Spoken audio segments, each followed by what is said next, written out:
Joining me now, first class father, Grant Cardone. Welcome to First Class Fatherhood. Hey, thanks for having me. I appreciate it. All right, let's start here. How many kids do you have and how old are they?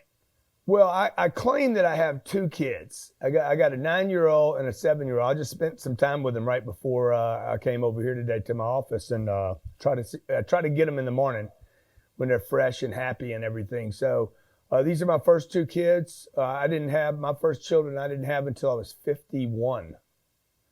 So I'm an older father amongst 7 and 9-year-olds. Okay, yeah, my father had me when he was 50, so I understand the dynamic there. But what kind of sports or activities do you have them into? Well, we don't, they do. See, that's kind of not my deal with them. One, we homeschool them, okay? So they're not getting the social, and they did. They were in public schools or private schools for a second, and then we pulled them out and said because every Monday they were off, and then the Friday before President's Day they were off. Is like, I got they're always off anyway. Let me just get them through these 12 years in 6 years, and then they can travel with us and learn from us.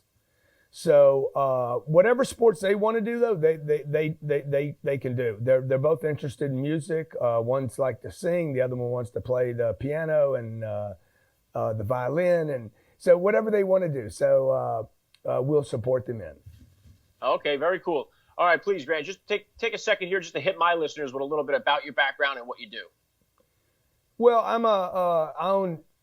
don't even know how many businesses we have here right now. 1 minute is 7, the next minute is 14. So we house everything under one property. I'm an entrepreneur. I've written 8 books, 13 best-selling business programs. We travel around the world. I'm getting ready to go to Singapore and Malaysia.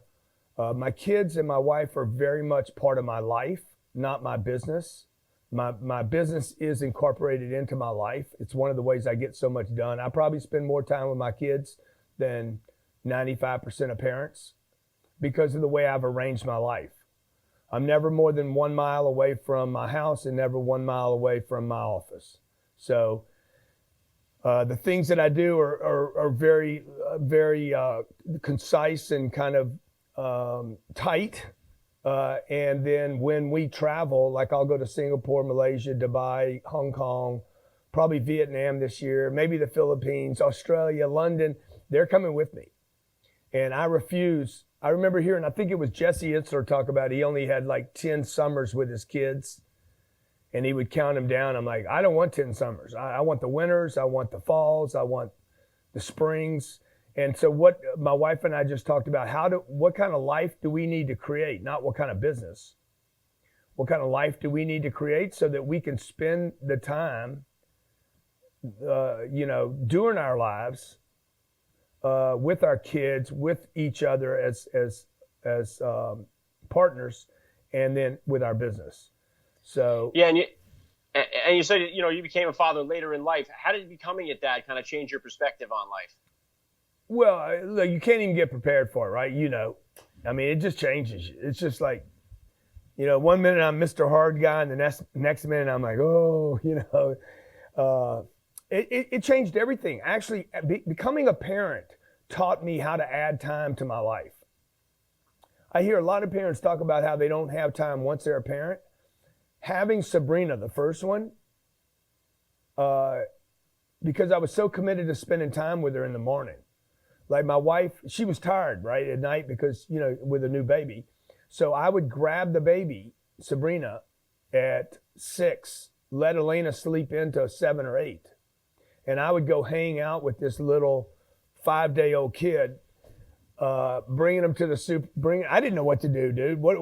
I don't know what to do, right? So I'd just go places because I couldn't just sit down in a chair and hold a baby. So I would bring her places. And we would be the first ones to the supermarket. We were living in LA at the time. And I'm like, okay, now what do I do with a 10-day baby, right? And then I would go grab avocados and say, this is an avocado. Let's see what it smells like. Here's a grapefruit. This is what it smells like. So we had really quality time that first hour of the day.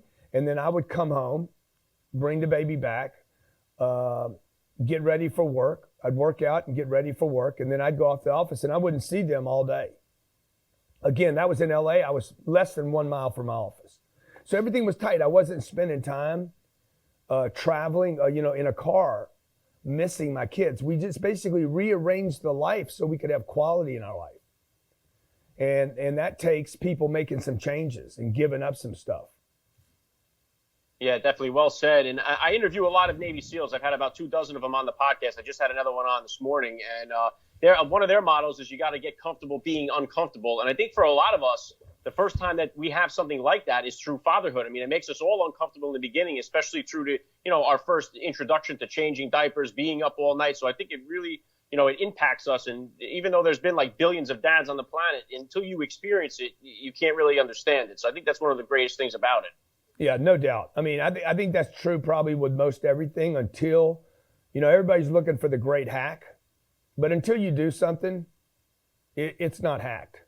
And until you do it a bunch, I'm a terrible mother. I think I'm a decent, I'd give myself a 95 on a dad scale.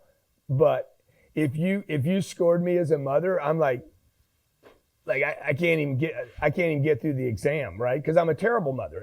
It's not who I am or what I'm ever going to be. Elena's a great mother, and I think it's really important that the people. It's why it's so damaging for split families, because really one person can't be everything. I was raised by a single mother. My dad died when I was 10, so she was trying to be dad and mom. It's impossible. Nobody can be both those things. So, having a partner on the same page has been really important. Like even when we go to a party today, I don't know what to do at the party. I want to party with the kids, right? I want to go crazy. Yeah, let's scream, let's yell. My wife's like, no, we can't do that at this party, So, but the kids like it.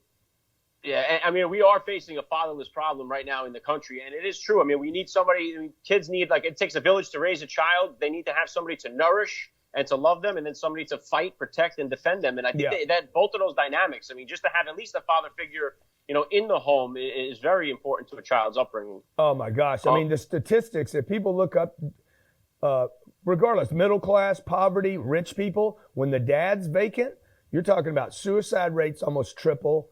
Drug addiction rates go up 4 times. Incarceration goes up 2.5 times. Premature deaths, every bad number goes up when the dad's not available.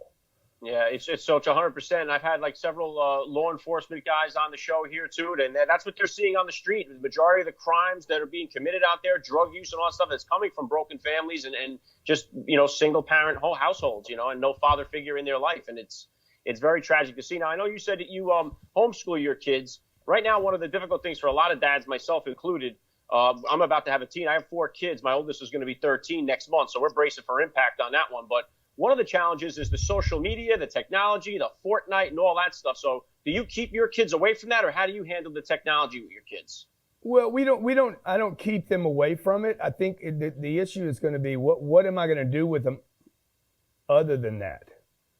So look, in every generation, it's been something. What's it going to be if it's not social media? Everybody's worried about the phone, and if it wasn't the phone, I don't know, what was it in my generation? It was asteroids. Now clearly, there's stuff I don't want my kids to see on YouTube. There's things that pop up there. I'm like, I do not need them to see that now. There's no reason to get a kid traumatized and seeing images that are just. But look, TV's just as bad, man. TV's just as bad. The school system, the public school systems, and the private school systems. I mean, to be completely honest, we had our kids in one of the best schools in Miami, and they were doing stuff in those. I was paying $26,000 a year for that for a 8-year-old, and that's fine. I'll pay whatever it takes to get my kids the best education. But when they're not getting the education, and then when they're getting the input from the teachers, and I'm not talking about political stuff. I'm talking about little stuff that I don't agree with. Oh, you got to be careful, or you need to do this, or you need to do that. No, my kids don't need to do that. They had a meditation class for my kids. I don't need my kids meditating during the day. I need my kids learning. I need my kids interacting, communicating. If I wanted a meditation class, I'll bring my kids to a meditation class, which I wouldn't, by the way. But so we pulled them out because I'm just like, I don't want that influence. I don't want the influence. So we have a nanny, and the nanny, the nanny said to Sabrina one day, she's like, "Oh, you need to be careful." And Sabrina started laughing at her. She's like, "Not in this family. In this family, we're dangerous. We're not careful." Because, that's good. That's good stuff. But the education system, it seems like it's built and designed for a generation of children that ended years ago. I mean, they're teaching stuff right now that's pretty much irrelevant. Yeah. And right now is the time of the entrepreneur. They don't teach how to accumulate wealth, how to set and achieve goals. They don't teach that kind of stuff. It should be taught, at least in high school. I'm with you, bro. Like the social media question and the phone question. The issue is not, to me, social media and phones. People are being used by this, but so are the parents. So like what I did with my daughter this morning was, I'm like, look, I just got this Cameo app, and Cameo is basically where I give a shout out to you, right? You order, hey, I want Grant Cardone to give me a shout out, and you pay for it, and I put in a price in there.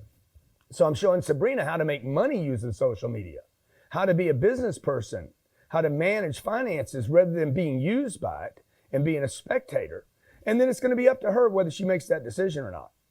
Yeah, these phones could be a gold mine, or they can really destroy your life, depending on how you look at it. And I never had any social media accounts until this is the first year. I'm 1 year into doing this podcast, so I never had any social media accounts. I've only used the phone. I hustle Uber on the side on the weekends with the phone. I used to drive a regular taxi cab, and this has revolutionized it because it's so much simpler, but the technology makes it easier for me to be able to make money. And that's really all I've ever used the phone for, especially now doing this podcast and stuff.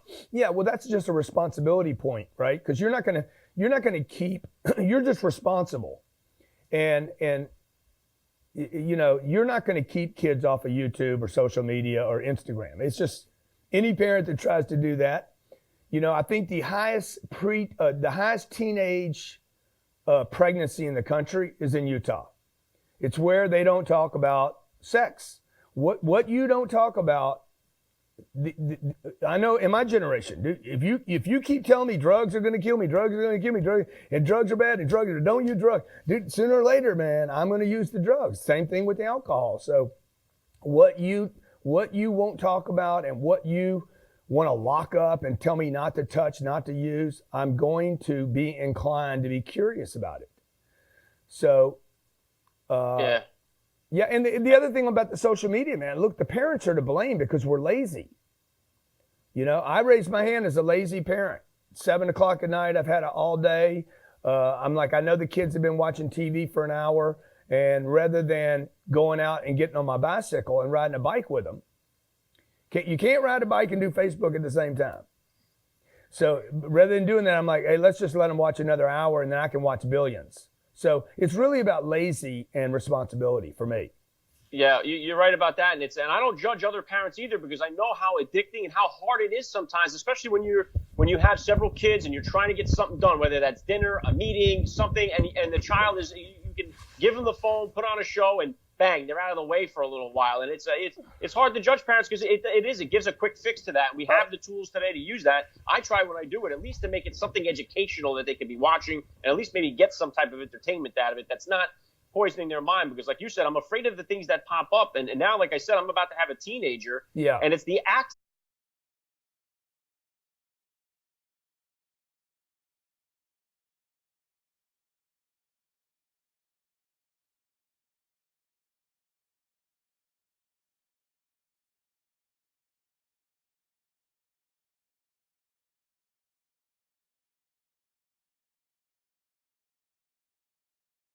Entrepreneurial space, the fact that they see me popping up, right? They're like, oh, that's my papa, right? And they see how I'm using it. My dad, even though my dad died when I was 10, my dad never really talked to me about, a 50-year-old man's not going to talk to an 8-year-old about when he's got 5 kids. He's not going to go out of his way to give instructions, but maybe he will. But for the most part, it's going to be what he's doing every day. My dad never talked to me about hard work. I never remember him using those two words together. But I saw him work hard. I saw him show up early in the morning. I saw him putting a suit on every day. I saw him coming home at night. And what I saw him doing influenced me greatly. Now, when he died, my mom took over. By the time I was 17 years old, I went from good kid, good middle-class kid, 17 years old, I was, you wouldn't have known whether I was a project kid, slinging drugs and carrying a weapon, or a good kid from a good neighborhood. And my mom could not have changed the direction of my life one iota by doing something one way or the other different. Nothing was going to change what I was going to do.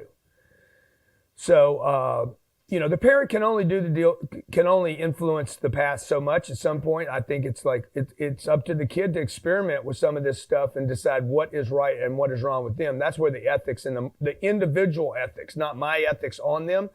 Sabrina and Scarlett have to have their own personal ethics. So that's the kind of things I'm interested in my kids learning, not from a religious standpoint. What does ethics mean to them? Like, they're doing a course today on what does ethics mean to them. It's 7 years old. What are morals? What is right and wrong to you? They get to decide. I don't put a book in front of them and say, these things are wrong. It's like they're writing their own 10 commandments rather than me forcing doctrine on them. They get to, because when I pick and that's my agreement, I'm much more likely to hold true to that.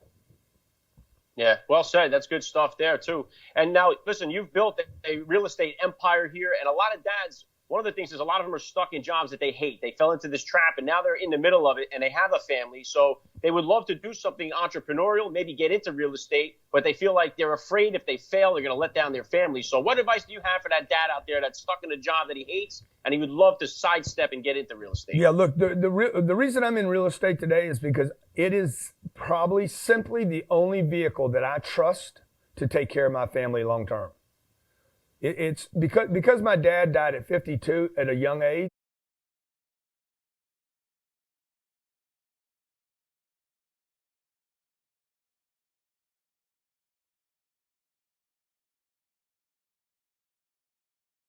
So that impact at that moment it was so crucial in my life that I have always looked for what's the vehicle that will change, that will not leave my kids and my wife and my charities and my church, won't leave them in the same predicament my dad did. My dad was a hard worker. I mean, whatever it took, he was a good guy, ethics. But it doesn't matter how good a person you are. When you die and the money stops, you died and the money stopped. And so real estate, number one, the dad out there listening right now, you need to understand that real estate is the thing, when done right, that will live. It could live hundreds of years beyond me.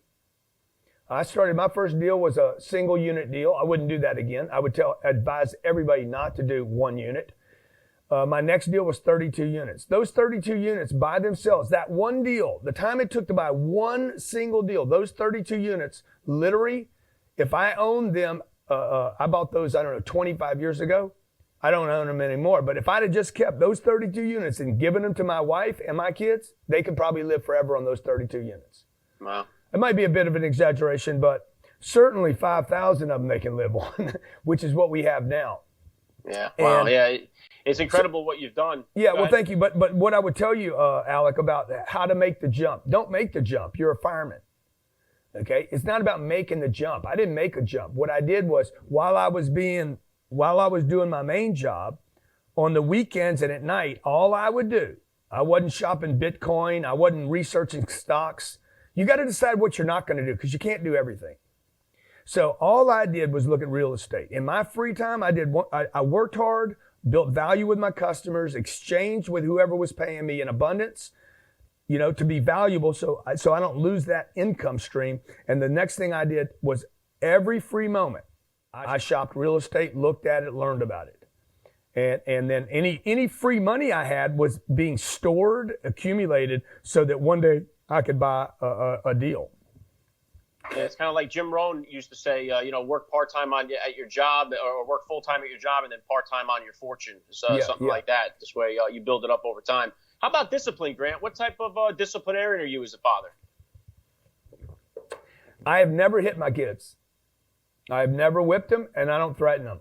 Like if I say, hey, I'm going to take something away from you, it's a joke. It's just not necessary with my kids. So what we do is we reason with our kids. Sabrina was into slime. Loves the slime. Look, these kids are intelligent, right? Rather than just taking stuff away from them, like just talk to them. Hey guys, the slime's got chemicals in it. Let me show you what's in the slime. Borax, soap products, detergent. All that is going into the biggest organ in your body. Look, it's your organ. It's called skin. Okay, it's going to go in there. Borax is going to go in there. It's going to get in your bloodstream. It's going to end up in your kidneys, your lungs, your heart, everywhere. And just have the conversation. Do you want to keep poison in your body? It's your body. It's not my body. It's your body. Okay, my job as a parent is not to make them do something or not make them do something. It's to educate them and let them make a choice.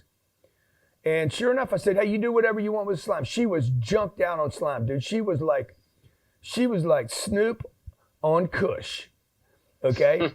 She loves slime. And she came to me 3 days later, Papa, I'm done with slime. I'm throwing it all away. And it was her decision, not mine. So that's the kind of, I've never really blown up at these kids. And my dad was a heavy disciplinary. He whips you once and he threatens you the rest of your life, right? So I just don't know if it works. I think that's one of the things we do see about a lot of the dads is that when they were young, like my dad was like a strict disciplinarian. I could never imagine my father ever apologizing to me for anything. And that's something that I do with my kids. Like especially if I punish the wrong kid for the wrong thing, I call myself out on it. And I identify my mistake, and I say, hey, listen, I'm sorry for doing that. I'm going to try to do better the next time. And I don't think I could ever see my dad ever doing something like that. Yeah. See, like we gave one of them a phone, right? And I said, bro, you lose the phone? It's your phone. You can lose it if you want to. And same thing with money, right? Like we encourage them. Hey, they want to buy X. Good. Well, you got to do something to get X. So all I'm doing is sharing the real world with them every day. I don't even know if I'm a good parent. You and I have had to get together about 10 years from now and say, hey, did it work or not? I don't know. I don't know. I feel good about it right now. That's what's important. They don't see me drinking and drugging, and they don't see me perfect either. They hear me cussing, and they run around the house. Papa, I heard that. Yeah, but it's a on-the-job learning experience, continuing to evolve and to grow, learn, change, and develop with it, man. And that's what I'm finding too, So and it's a different dynamic now. Like I said, I have 3 boys and then the girl now. So it's been wonderful for me. It's been a big change in my life. You've had so much success here, Grant. What kind of goals or plans do you have for the future? More. I want to be sure that my kids have friends all around the world. I want to go to Thailand, and the next time they go there, they'll have friends there. Singapore, they'll have friends there. China, they'll have friends there. Costa Rica, they'll have friends. I want my kids to know people in every country, every little village. The power of that, right? Forget how much you know. Who do you know? Okay, and who knows you? Because, I don't need any data. I don't need a lot of information if I'm hooked up with the people on this planet. And the fact that my kids can travel with me and go meet people in London and be my nanny who became the homeschooler, who's probably not going to be the homeschooler, forever. She's like, well, hey, what do you want them to learn? Dude, I want my kids to be in a room with 300 people. And if there's 50 conversations going on, they can rotate between all 50 conversations and not feel out of whack. Okay, I want them, I don't want them to feel uncomfortable. They don't need to know everything about that conversation. So these guys are talking about banking over here. This guy's talking about real estate. This person's talking about Elon Musk going to Mars. I just want them to be comfortable with these conversations going on and to be able to remember the people that were there and be present. and everybody feel good about their presence there, and that they would influence people. That's my goals. My goals is just to litter the planet with enough, like go around the planet, not just America, not just Miami, but go around the planet and make friends and somehow leave a good impact on the planet. And then maybe my kids be like, hey, I remember when you came to Singapore when you were, 10 or wherever, Taiwan or what, and that would be an awesome contribution.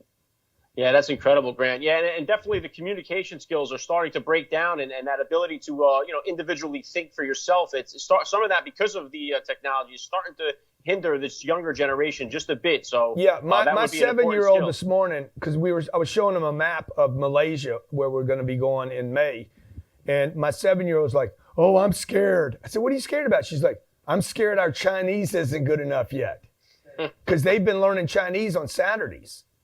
Right? So now she's feeling the responsibility. She knows I don't know it. I said, look, I don't know the Chinese. You need to learn the Chinese. She's been learning Chinese since she was 5. Wow. So you guys, your job is little freeloaders. So you're not a freeloader. You learn the Mandarin. You learn the Spanish, okay? And when we go there, cool. You got to be my translator. And the 9-year-old says, after Scarlett says, oh, I'm scared we're not going to have our Chinese ready, the 9-year-old says, that's what Google Translator's for. Yeah. All right, last thing I'm going to hit you with here, Grant. I love to ask all the dads I get on my podcast, what type of advice do you have for the new dad or for that about-to-be father who's out there listening? Dude, the only advice I have for anybody is, because, look, I don't know.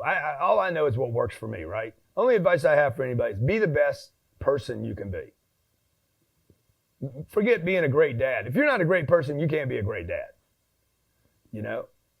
So whatever, if I want to be, you can't be a great dad if you're drunk. You can't be a great dad if you're tired. You can't be a great dad if you're making excuses. You can't be a great dad if you're broke. You can't be a great dad if you're worried about money every second of every day. I know, I've been all those things. I was good to no one when I was worried about those 5 things. If you're not taking care of your physical condition, you can't be a great dad. Because you won't live long enough to be a great dad. So I would say, don't be a great dad, be a great person. Whatever that means to you. There's only like 5 or 6, 7 categories that we all are interested in: health, finances, relationships, charity, whatever those handful of things that make you feel good, be great at those things. And you'll probably be a great dad. It'll probably just transition into you being a great dad. Yeah, well said. This has been an honor for me. I got to say, Grant Cardone, thank you so much. You're the man, dude. I got to get some of that stuff in the background there. I like all the kid stuff. Yeah, that's the wall up there. Yeah, that's the project wall there, the school jobs. I'm going to have my kids, we're going to have them do something for him and send it to you. Maybe you'll throw it on your wall. Yeah, definitely. Absolutely. I would love that, man. Hey, I can't say thank you enough for giving me a few minutes of your time here. Thank you, Alec. You got it, buddy. Thank you.